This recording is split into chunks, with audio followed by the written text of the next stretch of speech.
The sun was beginning to set over the quiet suburban neighborhood, casting long shadows over the tree-lined streets and small, neatly maintained parks.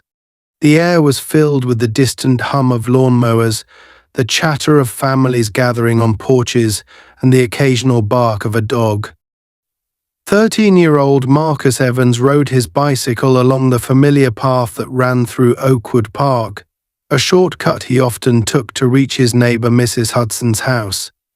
A sturdy basket was attached to the front of his bike, and inside it sat a neatly packed bag of groceries. His mother, Erica, had asked him to deliver the groceries to Mrs. Hudson, an elderly widow who lived a few blocks away and often struggled with daily tasks. Marcus didn't mind. He liked feeling helpful and responsible, and Mrs. Hudson always greeted him with a warm smile and a thank you that made the errand feel worthwhile. Marcus's mind wandered as he pedaled, his thoughts drifting to the basketball game he and his friends were planning for the weekend. He imagined himself making the winning shot, the sound of cheers ringing in his ears. His sneakers scuffed the pavement as he came to a stop near the edge of the park, where a row of trash bins lined the narrow path leading to the neighborhood's quieter streets. He adjusted the grocery bag in his basket and glanced around the park. It was a peaceful evening, and the few people who remained in the park were either walking their dogs or sitting on benches, enjoying the cool breeze. The air smelled faintly of freshly cut grass, a comforting reminder of the familiar rhythms of his neighborhood. Unbeknownst to Marcus, a police cruiser had pulled onto the side street that bordered the park. Inside the car, Officer Paul Barnes sat slouched in the driver's seat, one hand gripping the steering wheel while the other tapped impatiently on the dashboard. Barnes had been patrolling this area for the past 6 months, ever since his transfer from a busier precinct downtown. He hated it here. The quiet streets and uneventful shifts grated on him, a stark contrast to the adrenaline-fueled pace of his previous assignments. Barnes often found himself inventing reasons to act, anything to break the monotony of his days. Tonight, as he spotted Marcus standing by the trash bins, his interest piqued. Barnes narrowed his eyes, leaning forward slightly to get a better look at the boy. Marcus, with his dark skin, slim build, and slightly oversized hoodie, fit a profile that Barnes had long since formed in his mind. A teenager standing near trash bins in a park as the sun went down. Suspicious. Barnes had convinced himself that his instincts were sharp, honed by years of experience, though in truth they were clouded by biases he refused to acknowledge. He turned on his patrol car's headlights, flooding the edge of the park with harsh white light. Marcus glanced up, startled by the sudden brightness, and froze as he saw the cruiser. Barnes stepped out of the car, his boots crunching against the gravel as he approached Marcus with deliberate slowness. His hand rested casually on the grip of his holstered weapon, a posture he often adopted to assert his authority, even in the most mundane interactions. "Hey, kid," Barnes called out, his voice sharp and commanding. Marcus hesitated, unsure if the officer was addressing him. He instinctively glanced around, hoping to see someone else who might be the target of the officer's attention, but the park was nearly empty now. Slowly, Marcus raised a hand in a small, uncertain wave. "You," Barnes said, pointing a finger at Marcus. "Come here." Marcus's stomach tightened. He wasn't sure what he had done wrong, but the tone in the officer's voice left no room for questions. Reluctantly, he pushed his bike forward a few feet and stopped a safe distance from the officer. "Yes, sir," Marcus said, his voice steady but quiet. His mother had always taught him to be polite and respectful, especially in situations like this. Barnes sized him up, his gaze lingering on the grocery bag in the bike's basket. "What are you doing here?" Barnes asked, his tone laced with suspicion. Marcus blinked, confused by the question. I'm just delivering groceries to my neighbor, he replied, gesturing toward the bag. Mrs. Hudson lives right over there. He pointed toward a row of houses visible in the distance beyond the park. Barnes scoffed, his lips curling into a sneer. Groceries? Ha! Is that what we're calling it these days? He said, stepping closer to Marcus. What's in the bag? Marcus's heart began to race. It's just groceries, sir, he said quickly. Milk, bread, some fruit. My mom packed it for Mrs. Hudson. He reached toward the basket to lift the bag, but Barnes stopped him with a sharp motion of his hand. Don't touch it, the officer snapped. Step back. Marcus froze, his hands hovering in the air. I didn't do anything wrong, he said, his voice trembling slightly now. I'm just trying to help my neighbor. Barnes ignored his words, leaning over to peer into the basket. With a sudden movement, he grabbed the bag and upended it, spilling its contents onto the ground. Apples rolled across the pavement, a loaf of bread landed in the dirt, and a carton of milk burst open, its contents pooling in a sticky white puddle. Marcus stared at the mess, his mouth opening and closing as he struggled to find the words to protest. You think I'm stupid? Barnes said, his voice rising. What are you really up to, huh? Trying to steal something? Hiding out here for a deal? Marcus shook his head frantically. No, sir. I'm not stealing anything. I swear, he said, his voice breaking. Barnes didn't listen. He grabbed Marcus by the front of his hoodie and yanked him forward, the sudden motion knocking Marcus off balance. You want to play games, kid? Barnes growled, dragging Marcus toward the nearest trash bin. Let me show you what happens to punks like you. Marcus stumbled, trying to regain his footing, but Barnes was too strong. The officer hoisted Marcus up and shoved him into the open trash bin, the force of the motion sending a wave of garbage cascading around the boy. Marcus gasped as he hit the bottom of the bin, the stench of rotting food and damp paper filling his nostrils. He scrambled to his feet, his hands gripping the edges of the bin as he tried to climb out. Barnes stood over him, a cruel smile spreading across his face. That's where you belong, he said, his voice dripping with contempt. Maybe next time you'll think twice before messing around in my park. Marcus stared up at him, his eyes wide with a mixture of fear and disbelief. He wanted to scream, to shout that he hadn't done anything wrong, but the words caught in his throat. Barnes turned and walked back to his cruiser, brushing his hands together as if to rid himself of imaginary dirt. He didn't look back as he climbed into the car and drove off, leaving Marcus alone in the gathering twilight, humiliated and shaken.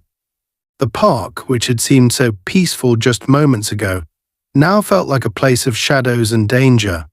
Marcus climbed out of the trash bin, his hands shaking as he brushed garbage from his clothes. Tears stung his eyes, but he wiped them away quickly. He couldn't let himself cry, not here, not now. He picked up the scattered groceries as best he could, placing what was salvageable back into the bag. His bike lay on its side a few feet away, the chain twisted out of place from the fall. Marcus lifted it upright, his movements slow and deliberate, as if every action required immense effort. His mind raced with thoughts of what had just happened. But one thing was clear, he couldn't go home like this without telling his mother the truth. Marcus took a deep breath, steadying himself before pushing his bike toward Mrs. Hudson's house, determined to finish his errand despite the overwhelming humiliation and fear that now weighed heavily on his young shoulders. Marcus continued pushing his bike toward Mrs. Hudson's house, his heart pounding and his hands trembling from the encounter with Officer Barnes. His mind raced with fragments of the officer's words, the humiliation of being shoved into the trash bin, and the heavy feeling of injustice. He didn't understand what he had done to deserve such treatment. All he could think about was how his mother would react. Erica Evans was a strong, determined woman who always taught Marcus to stand up for himself and never let anyone make him feel less than he was. But tonight he felt small, powerless, and ashamed. By the time Marcus arrived at Mrs. Hudson's house, the weight of the evening's events was almost too much to bear. Mrs. Hudson greeted him at the door with her usual warm smile, but her expression quickly turned to concern as she noticed his disheveled appearance. "Oh, Marcus dear, what happened to you?" she asked, reaching out to touch his shoulder. Marcus avoided her gaze, setting the grocery bag down on the porch. "It's nothing, Mrs. Hudson," he mumbled. "I just fell on the way here." He didn't want to worry her or explain what had actually happened. Mrs. Hudson wasn't convinced, but she didn't press him. "Well, thank you for bringing these, sweetheart," she said softly. "Are you sure you're all right? Do you want to come inside for a glass of water?" Marcus shook his head, eager to leave before his emotions got the better of him. "No, thank you. I should get home," he said quickly, stepping back toward his bike. Mrs. Hudson watched him go, her brow furrowed with concern, but she decided not to push the boy further. The ride home felt much longer than usual. Marcus kept glancing over his shoulder, half expecting Officer Barnes to appear again, but the streets were quiet, save for the occasional car passing by. The air felt heavier now, and every sound seemed amplified: the crunch of gravel under his tires, the rustle of leaves in the trees, the distant barking of a dog. By the time he reached his driveway, Marcus felt drained, both physically and emotionally. He propped his bike against the side of the house and walked through the front door, where Erica was waiting in the kitchen. She was preparing dinner, humming softly to herself, but the moment she saw Marcus, her smile vanished. "Marcus, what happened?" she asked, setting down the knife she was using to chop vegetables. Her eyes immediately scanned his dirty clothes, his scraped hands, and the haunted look in his eyes. "Did you fall? Are you hurt?" Marcus hesitated, his chest tightening. He didn't want to tell her the truth. It felt too raw, too overwhelming, but the words spilled out before he could stop them. "It was a cop, Mom," he said, his voice cracking. "He thought I was doing something wrong, and he pushed me into a trash can." Tears welled up in his eyes, and he quickly wiped them away, not wanting to cry in front of her. Erica froze, her hands gripping the edge of the counter. For a moment, the only sound in the room was the faint ticking of the kitchen clock. Then, slowly, she walked over to Marcus and crouched down to his level, her eyes searching his face. "Tell me everything," she said firmly, her voice steady despite the anger simmering beneath it. Marcus took a shaky breath and recounted the entire encounter: how Officer Barnes stopped him, accused him of stealing, and then shoved him into the trash can. As he spoke, Erica's jaw tightened, and her hands curled into fists at her sides. By the time Marcus finished, her anger was barely contained. "He did what?" she said, her voice rising. "He put his hands on you? He threw you into a trash can?" Marcus nodded, his eyes wide and brimming with tears. Erica stood up abruptly, pacing the kitchen as she tried to process what she had just heard. She had always known that raising a black son in this world would come with challenges, but hearing how Marcus had been treated, how he had been humiliated and dehumanized, made her blood boil. "I'm not letting this slide," she said finally, her voice resolute. "He's not getting away with this." Marcus watched her, unsure of what she meant. "What are you going to do?" he asked hesitantly. Erica stopped pacing and looked at him, her expression fierce. "We're going to make sure he answers for what he did," she said. "But first, I need you to show me exactly where this happened." Marcus hesitated for a moment, then nodded. He trusted his mother, and deep down he wanted her to fight for him, even if he wasn't sure what that fight would look like. "Okay," he said quietly. "I'll show you." The two of them left the house together, Erica grabbing her coat and keys on the way out. As they walked toward the park, Marcus felt a mixture of relief and nervousness. He was glad his mother believed him and was ready to stand up for him, but he wasn't sure what would happen next. Erica, meanwhile, was focused and determined.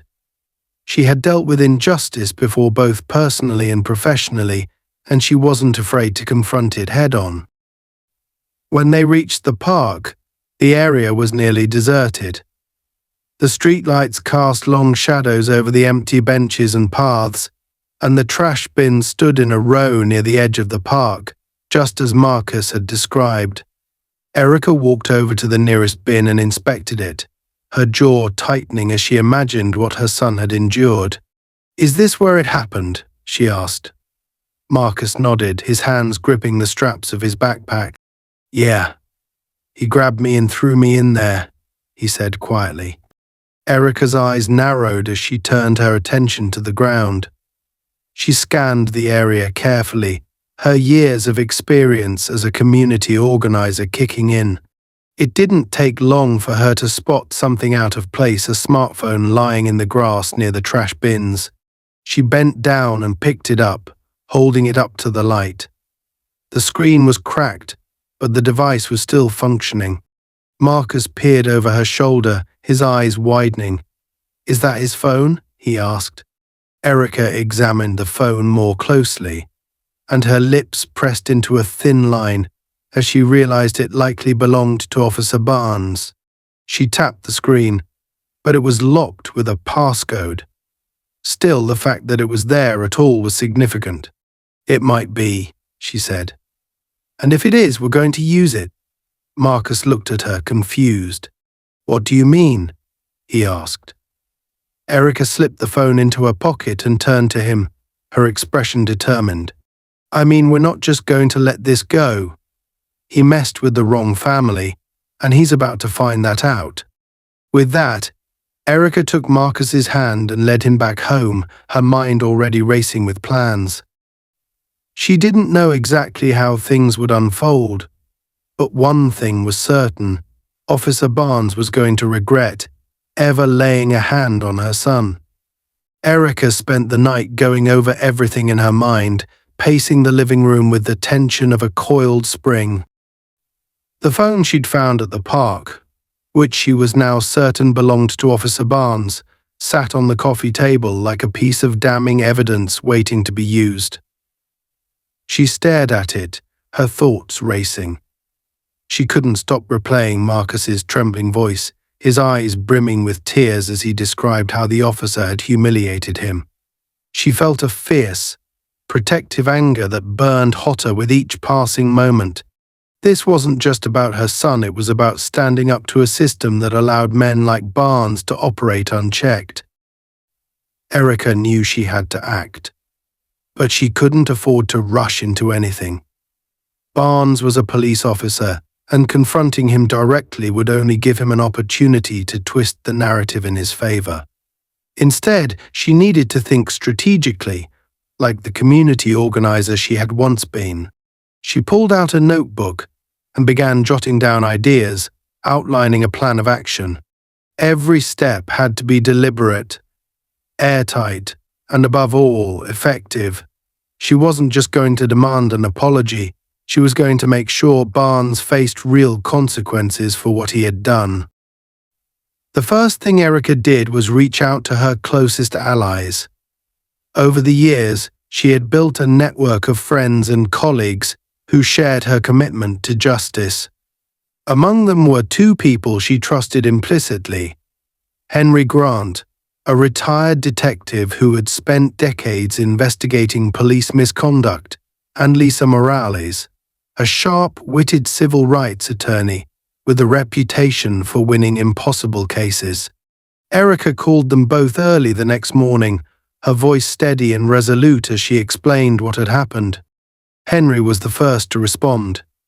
"He did what?" he said, his voice low and dangerous. "That's assault, plain and simple. If you've got his phone, we might be able to find something that ties him to other incidents. Officers like that usually have a pattern. Lisa, meanwhile, was already thinking ahead. "We need to document everything," she said. Photos of Marcus's clothes, a written statement from him, anything that can establish a clear timeline. And if the phone has any incriminating evidence on it, we'll make sure it sees the light of day. By mid-morning, Henry and Lisa were at Erica's house, sitting at the kitchen table with notebooks, laptops, and cups of strong coffee. Marcus sat nearby, still shaken but willing to answer their questions. Erica watched as Lisa gently guided him through his statement, making sure he felt heard and supported. Henry, meanwhile, examined the phone.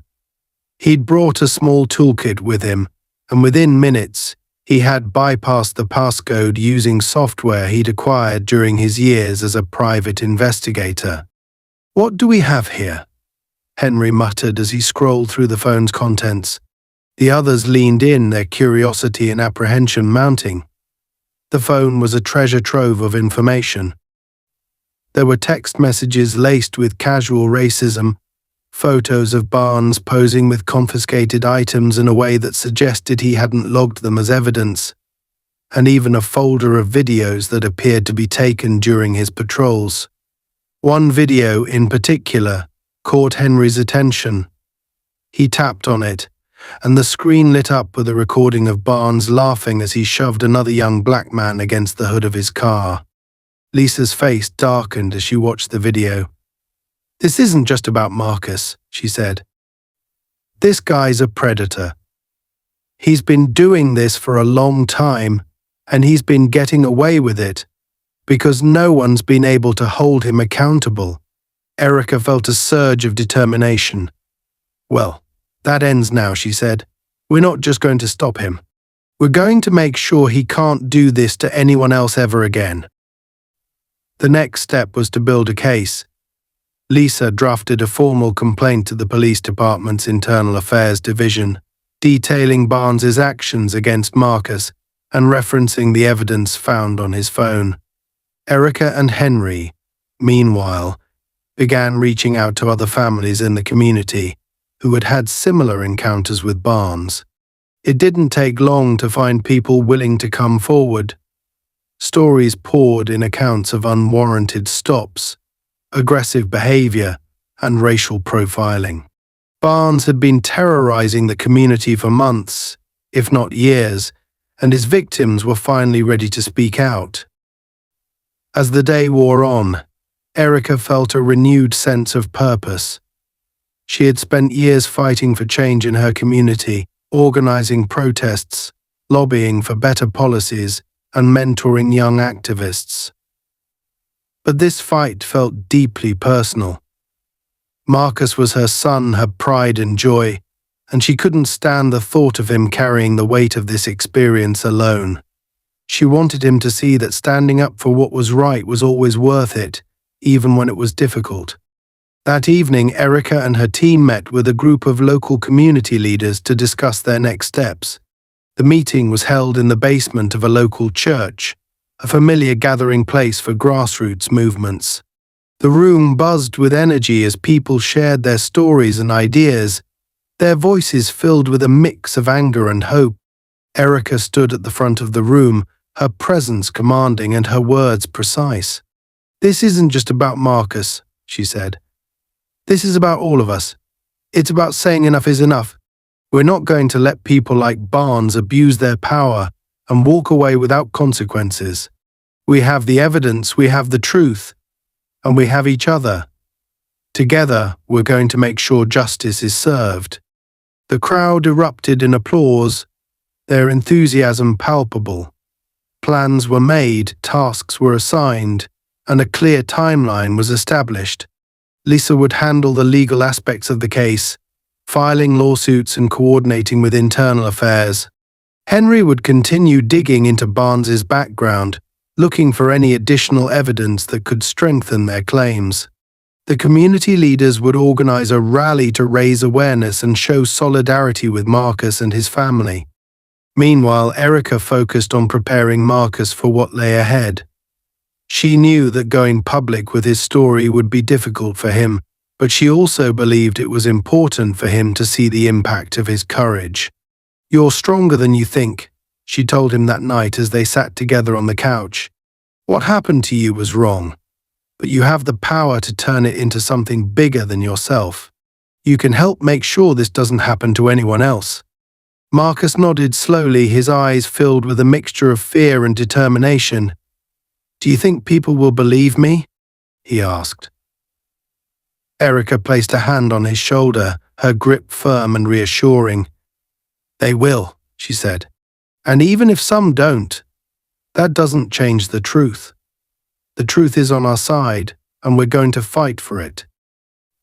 As the days went on, the momentum continued to build. The evidence against Barnes grew stronger with each passing hour, and the community's support for Marcus and Erica became more visible. Flyers were distributed, social media campaigns gained traction, and local businesses offered their spaces for meetings and events. The rally, scheduled for the following weekend, was shaping up to be a powerful demonstration of unity and resilience. But Barnes, unaware of the storm brewing around him, carried on as if nothing had happened. Erica couldn't help but feel a pang of satisfaction at the thought of him being blindsided by the wave of accountability that was about to crash down on him. She knew the fight was far from over, but she also knew they were ready for whatever came next. The days leading up to the rally were filled with tense anticipation. Erica, Marcus, and their growing team of allies worked tirelessly to gather evidence, strengthen their case, and ensure the community was ready to stand together. The phone that Erica had found in the park had proven to be a goldmine of incriminating material. Videos, messages, and photographs painted a damning picture of Officer Barnes, a man who wielded his authority with cruelty and prejudice.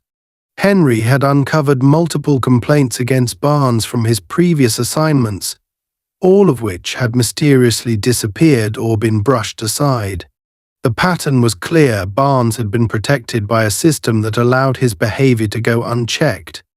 Lisa, the civil rights attorney, was relentless in her pursuit of justice.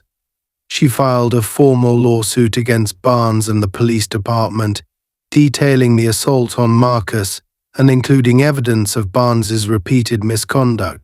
She knew this case had the potential to set a precedent, to expose not just Barnes but the broader failures of the department. Every move she made was calculated, designed to ensure that the system couldn't ignore the truth this time. Meanwhile, Erica focused on preparing Marcus for the rally.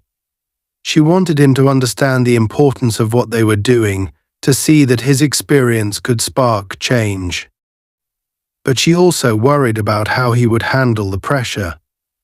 Marcus was still a child, and the trauma of what had happened was evident in the way he flinched at sudden noises or avoided eye contact with strangers.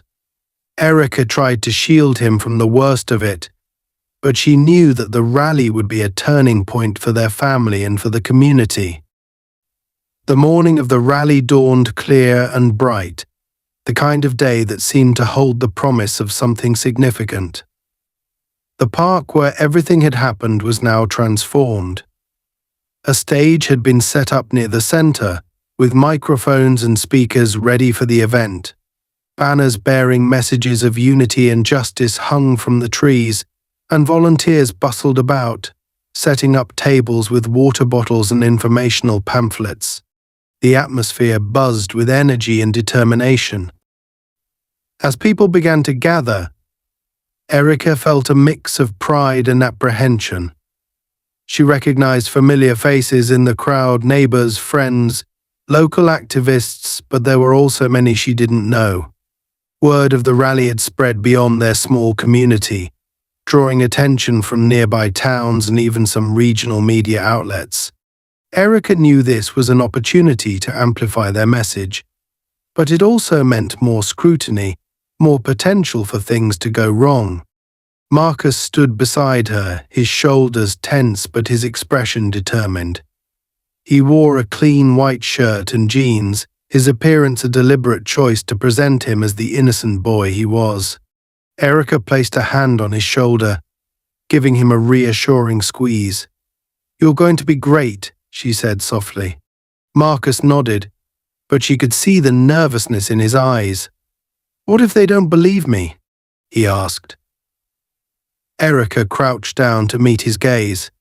"The truth doesn't need anyone's permission to be real," she said. "You know what happened. We all do. And we're here to make sure everyone else knows too." The rally began with speeches from community leaders, each one emphasizing the importance of accountability and justice. Henry took the stage to outline the evidence they had gathered, detailing Barnes's history of misconduct and the systemic failures that had allowed it to continue. Lisa followed, her voice firm and commanding as she explained the legal steps they were taking and urged the crowd to support the cause. The audience responded with cheers and applause, their energy building with each passing moment. Finally, it was Marcus's turn.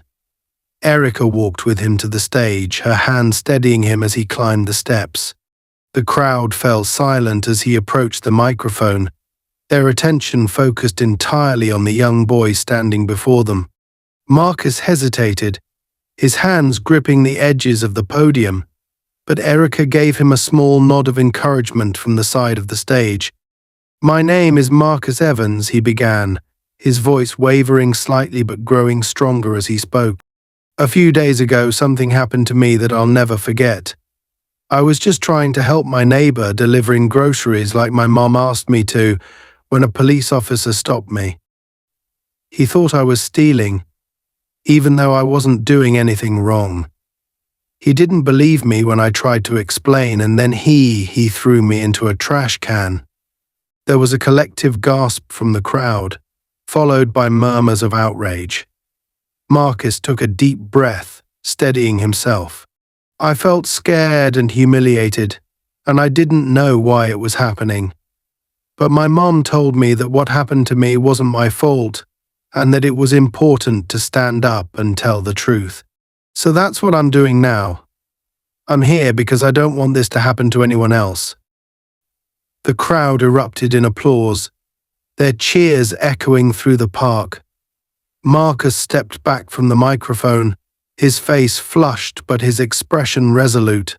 Erica hugged him tightly as he returned to her side, whispering words of pride and reassurance. "You did so well, baby," she said, her voice thick with emotion. "I'm so proud of you." As the rally continued, Erica noticed a growing presence of police officers on the outskirts of the park. They stood in groups, their expressions guarded as they observed the crowd. Among them was Barnes, his posture tense and his jaw clenched. Erica felt a surge of anger as she saw him, but she forced herself to stay calm. He was here because he felt threatened, because he knew the tide was turning against him. That thought gave her strength. The turning point came when Henry approached the microphone again, this time holding a USB drive in his hand.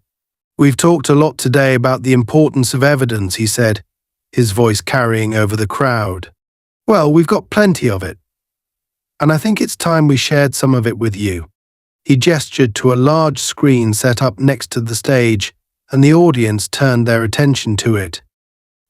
The first video played, showing Barnes shoving another young black man against the hood of his car, laughing as he made mocking comments. The crowd reacted with outrage, their voices rising in disbelief and anger. Henry played another video, this one showing Barnes making racist remarks during a traffic stop. Each clip added to the damning portrait of a man who had abused his power with impunity. Barnes, who had been standing near the back of the crowd, began to move toward the stage, his face red with anger. "This is bullshit," he shouted, his voice cutting through the noise. "You don't know what you're talking about." The crowd turned to face him, their expressions a mix of anger and defiance. Erica stepped forward, her voice steady and commanding. "We know exactly what we're talking about," she said. "And now everyone else does too." The tension in the air was palpable as Barnes squared off against Erica, his fists clenched at his sides. But before he could say another word, Lisa stepped forward, holding up a copy of the lawsuit she had filed. "Officer Barnes," she said, her tone icy, "you're officially being served. I suggest you get a good lawyer." The crowd erupted into cheers as Barnes stood frozen, his face a mask of fury and disbelief. Erica felt a sense of triumph as she looked around at the sea of faces, all united in their demand for justice. This was only the beginning, but it was a powerful start. Together, they had taken the first step toward holding Barnes accountable and making their community a safer, fairer place. As Marcus stood by her side, Erica knew they were on the right path, and she wouldn't stop until they saw it through. The rally's energy lingered in the air long after the crowd had dispersed, but Erica knew their fight was far from over. The community had shown up in force, and Marcus's courage on stage had sparked a fire in everyone who heard his story. But the real work was just beginning.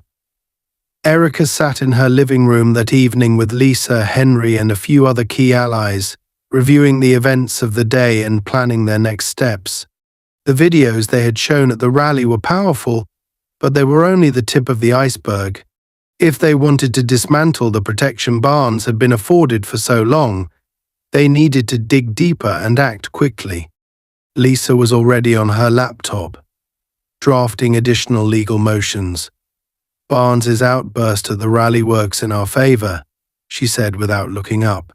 "It shows he's volatile and unprofessional. The lawsuit is gaining traction, and if we keep pushing, the department won't be able to ignore us. But we need more. The phone you found has been a gold mine, Erica, but if we can tie his behavior to the department's negligence, we'll have a much stronger case." Henry leaned back in his chair, his arms crossed. "The department's been covering for him," he said grimly. "Those complaints I found in his personnel file didn't just disappear on their own. Someone's been sweeping his behavior under the rug. And if we can figure out who will have leverage, people like Barnes don't operate in a vacuum." Erica nodded, her mind racing. She knew Henry was right. Barnes wasn't the only problem. The system that protected him was just as culpable. But exposing that system would be dangerous. It meant going up against powerful people who had a vested interest in maintaining the status quo. Still, Erica wasn't afraid. She couldn't afford to be. This fight wasn't just about Marcus anymore. It was about ensuring that no one else in their community had to endure what her son had. The next day, Erica decided to confront the situation head-on. With Lisa's legal expertise and Henry's investigative skills, they formulated a plan to force the department's hand. It started with a meeting at the police station. Erica had scheduled it under the guise of discussing the rally and the allegations against Barnes, but she had no intention of playing nice. She arrived at the station with Lisa and Henry by her side, her head held high and her determination palpable. The station's waiting area was cold and sterile, its walls adorned with framed photographs of officers in uniform and commendations for years of service. Erica couldn't help but feel the weight of the institution pressing down on her as they waited. A young receptionist greeted them with forced politeness and informed them that Chief Daniels would be with them shortly. Erica noticed the sideways glances from officers passing through the lobby, their expressions ranging from curiosity to hostility. It was clear that word of the rally and the videos had spread. When Chief Daniels finally appeared, he was accompanied by two senior officers. His demeanor was calm but guarded, his eyes betraying a hint of wariness as he extended a hand to Erica. Evans, he said. "Thank you for coming. I understand you wanted to discuss the events at the rally and your concerns about Officer Barnes." Erica shook his hand firmly, her gaze unwavering. "That's right," she said. "But this isn't just about the rally. This is about accountability for Barnes and for the department that's allowed him to operate unchecked. Daniels gestured for them to follow him into a conference room where they took seats around a large table. Lisa wasted no time, laying out the evidence they had gathered. She began with the assault on Marcus, detailing the timeline of events and presenting the video footage from Barnes's phone. Then she moved on to the broader pattern of misconduct, highlighting the complaints Henry had uncovered and the systemic failures that had allowed Barnes to remain on the force. Daniels listened carefully, his expression unreadable.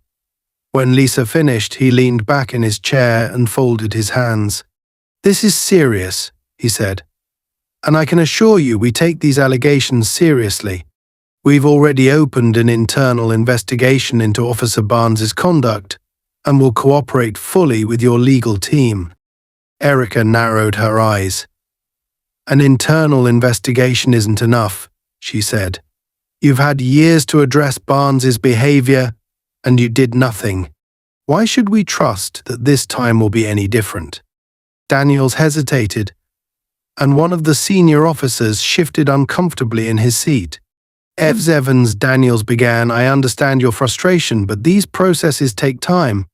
We have to follow protocol." "Protocol." Erica's voice was sharp, cutting through the room. "Your protocol has allowed a man like Barnes to abuse his power and terrorize this community. My son is traumatized because your department failed to act. Don't talk to me about protocol. Talk to me about accountability." The tension in the room was palpable. Daniels glanced at his colleagues, then back at Erica. "What is it you want, Ms. Evans?" he asked finally. Erica leaned forward, her gaze steady. "I want Barnes off the force. I want a full review of every complaint filed against him. And I want an independent investigation into your department's handling of those complaints.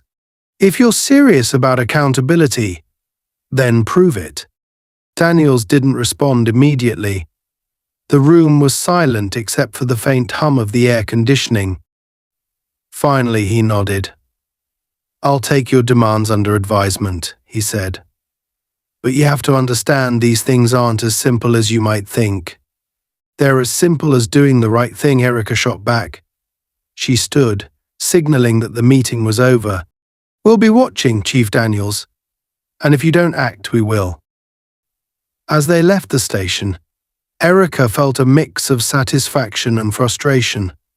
She had made her position clear, but she knew the department would drag its feet. That was why they couldn't rely solely on the system to deliver justice. They needed to keep the pressure on. Over the next few days, Erica and her team ramped up their efforts. They organized community meetings, bringing together residents to share their stories and demand change. They reached out to local journalists, providing them with evidence and interviews that painted a stark picture of the department's failures. The lawsuit gained traction, drawing attention from civil rights organizations and legal experts who offered their support. Meanwhile, Barnes's behavior became increasingly erratic. He had been placed on administrative leave pending the investigation, but he was clearly feeling the heat. One evening, Erica received a call from a neighbor who had spotted Barnes parked outside her house, watching from his car. Erica immediately reported the incident to Lisa, who filed a restraining order against him. The move only escalated tensions, but Erica refused to back down. She wouldn't let him intimidate her or her family. The turning point came when Henry uncovered a key piece of evidence, an email exchange between Barnes and a high-ranking officer in the department. The emails revealed a coordinated effort to dismiss complaints against Barnes, with instructions to handle any allegations quietly. It was the smoking gun they had been waiting for. Proof that the department's negligence wasn't just a matter of oversight, it was deliberate. With this new evidence in hand, Lisa filed an amended lawsuit, targeting not just Barnes but the department as a whole. The community rallied around Erica and Marcus, their support stronger than ever. The pressure on Chief Daniels and his team was immense, and it was clear that their attempts to downplay the situation were failing. As Erica stood in her living room one evening, reviewing the latest updates with Henry and Lisa, she felt a sense of hope. The fight wasn't over, but they were making progress. Marcus entered the room, his expression lighter than it had been in weeks. "Are we winning?" he asked, his voice hesitant but hopeful. Erica smiled, pulling him into a hug. "We're not done yet," she said, "but we're getting there. And we're not stopping until we see justice for you, for this community, and for everyone who's been hurt by people like Barnes." Marcus nodded, a small smile playing on his lips. For the first time in weeks, he felt a glimmer of hope. He wasn't just a victim anymore. He was part of something bigger, a fight for justice that was finally starting to turn the tide. And with his mother by his side, he knew they could face whatever came next. The culmination of weeks of relentless work, legal maneuvering, and unyielding determination came to a head one grey morning, as Erica stood outside the courthouse. The air was thick with anticipation, the kind that comes before something momentous. The community had gathered in force, their presence a testament to the movement Erica and Marcus had sparked.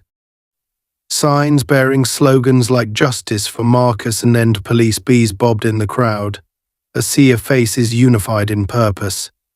Marcus stood next to his mother, his shoulders squared and his face resolute. He had grown stronger through this fight, his fear replaced by a quiet courage that Erica couldn't have been prouder of. Today wasn't just about Barnes, it was about forcing the system to answer for its failures. Henry's discovery of the incriminating emails had blown the case wide open, implicating not only Barnes but also several high-ranking officials within the police department. The lawsuit had expanded into a full-scale investigation, and the pressure had forced the department to hold a public hearing. Erica and her team had been granted the opportunity to present their evidence before a panel of city officials and an independent oversight committee. This was their chance to demand accountability, and Erica was ready. Inside the courthouse, the atmosphere was tense.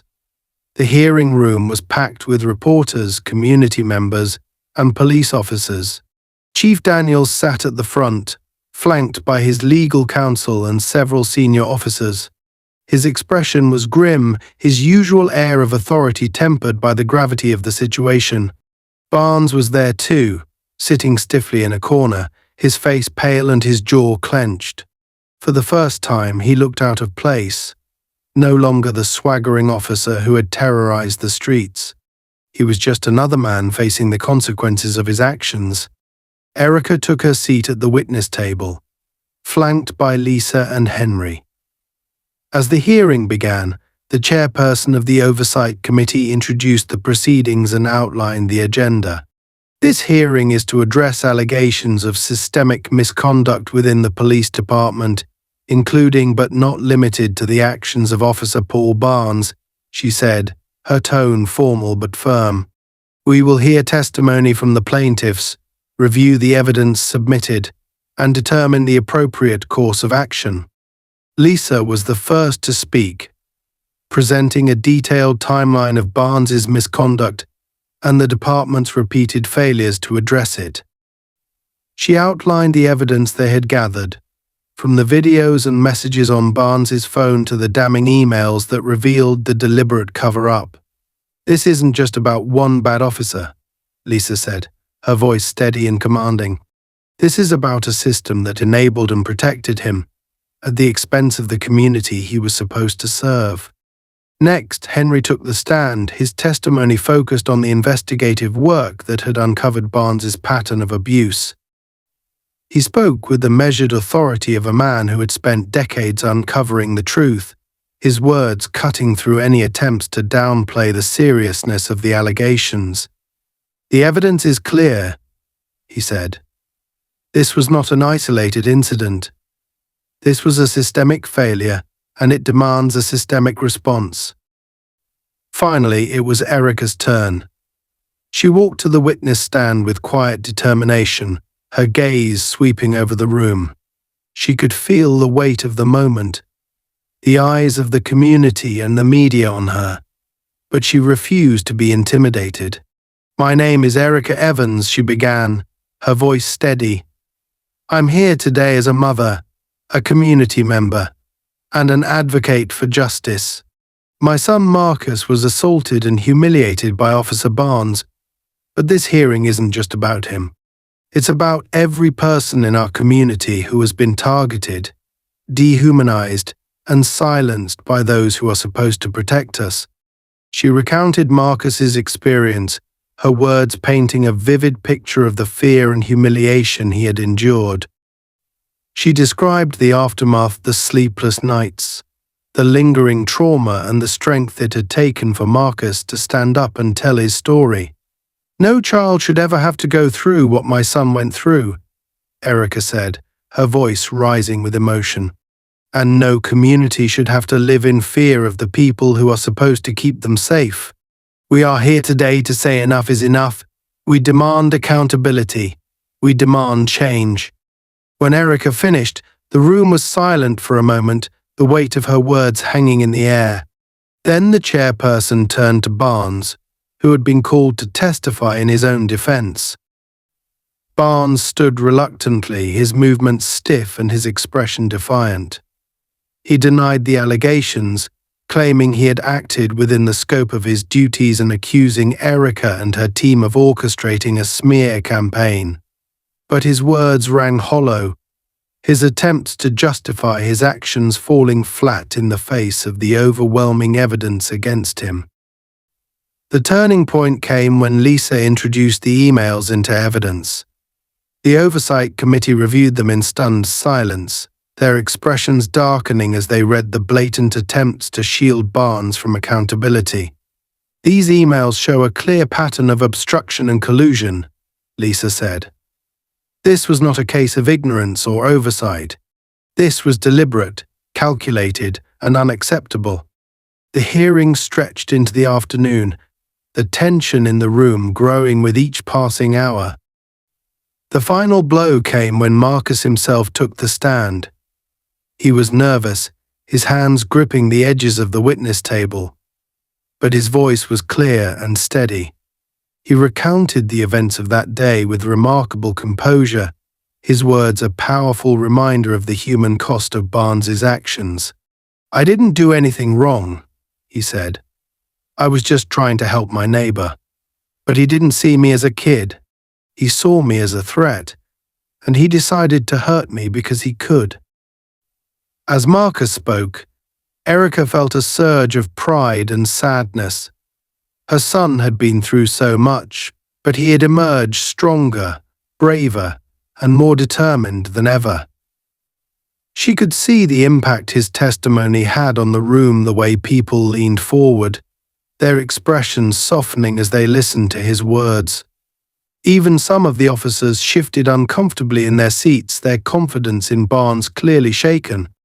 When the hearing finally adjourned, the committee announced that their findings would be released within the week. But Erica didn't need to wait for their decision to know they had made an impact. The tide was turning.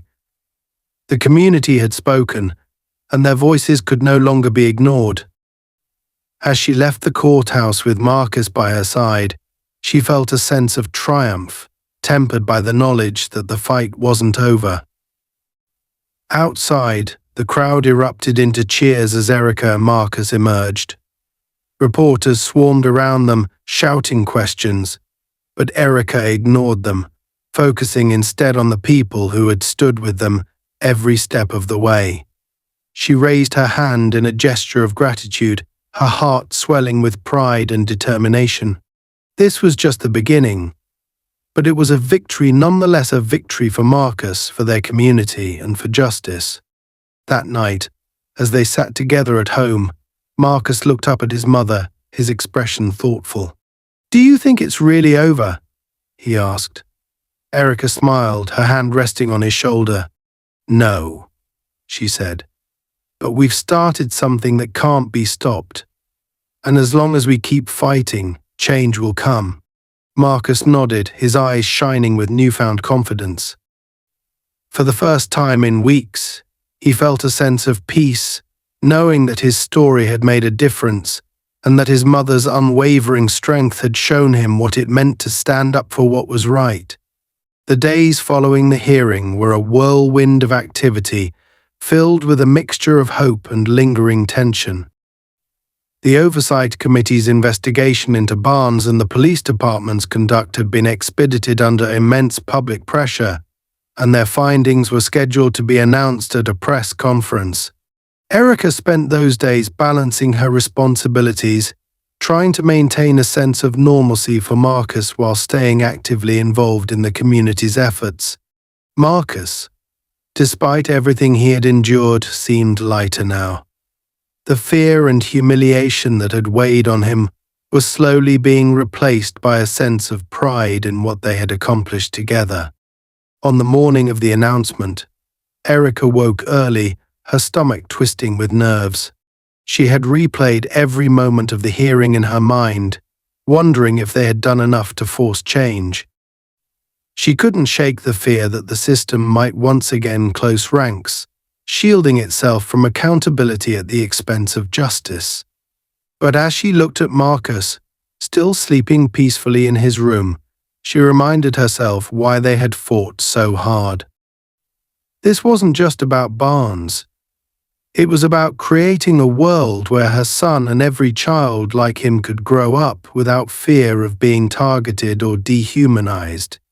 By the time Erica and Marcus arrived at the courthouse steps, the area was packed with reporters, community members, and a growing crowd of supporters.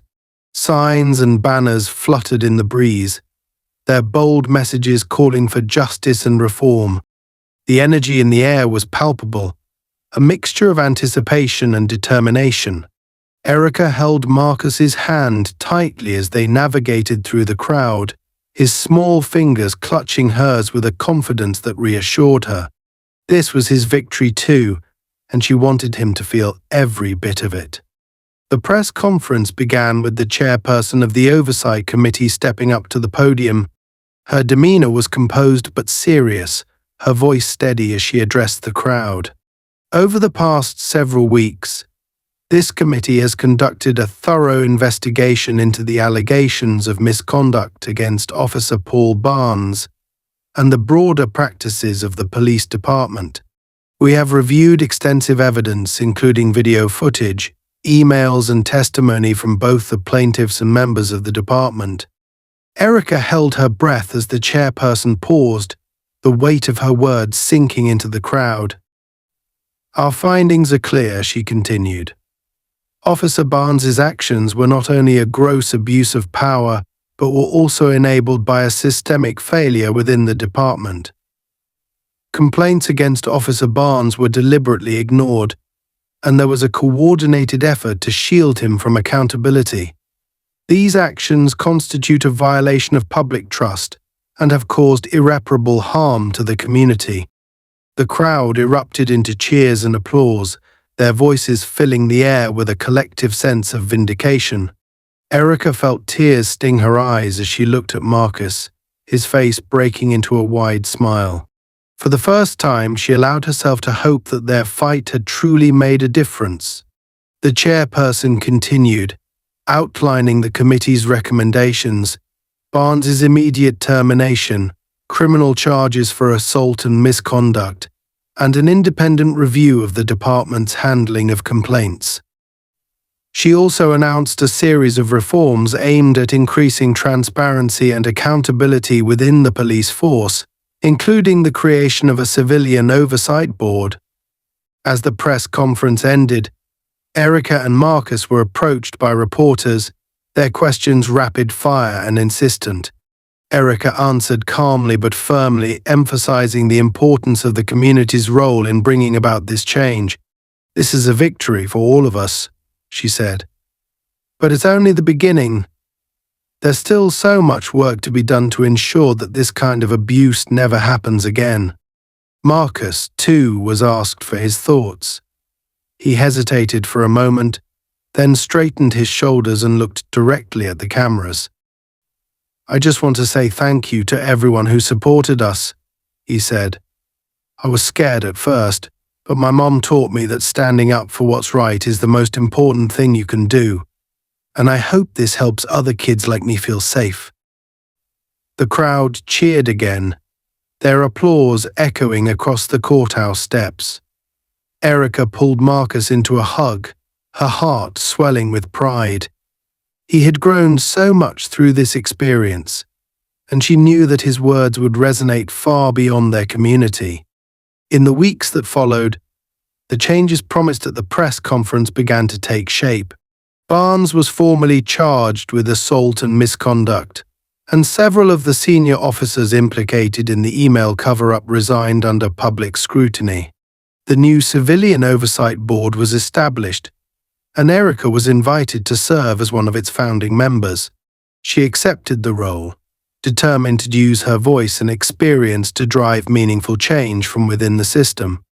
Marcus, meanwhile, returned to his normal routine, but he was no longer the same boy who had been humiliated and silenced.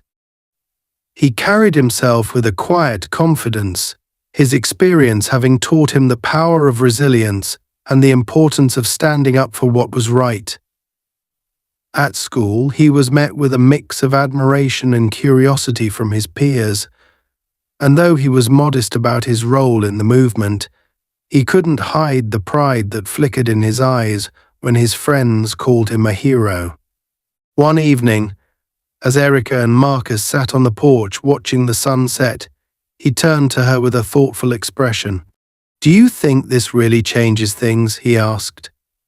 Erica considered his question for a moment, her gaze fixed on the horizon. "It's a start," she said. "Change doesn't happen overnight, and it doesn't come easy. But every step we take, every voice we raise, makes it harder for things to stay the same. And that's how we move forward." Marcus nodded, his face thoughtful. "I want to keep helping," he said. "I don't know how yet, but I want to do something to make things better." Erica smiled, her heart swelling with pride. "You already have," she said, "and I know you'll do even more. You're stronger than you realize, Marcus, and you've shown everyone what it means to stand up and fight for what's right." As the last rays of sunlight faded into the twilight, Erica felt a deep sense of peace. The road ahead would still be difficult, but they had taken the first step together. And as she sat beside her son, she knew that their fight for justice had not only brought change to their community, but had also laid the foundation for a brighter, fairer future.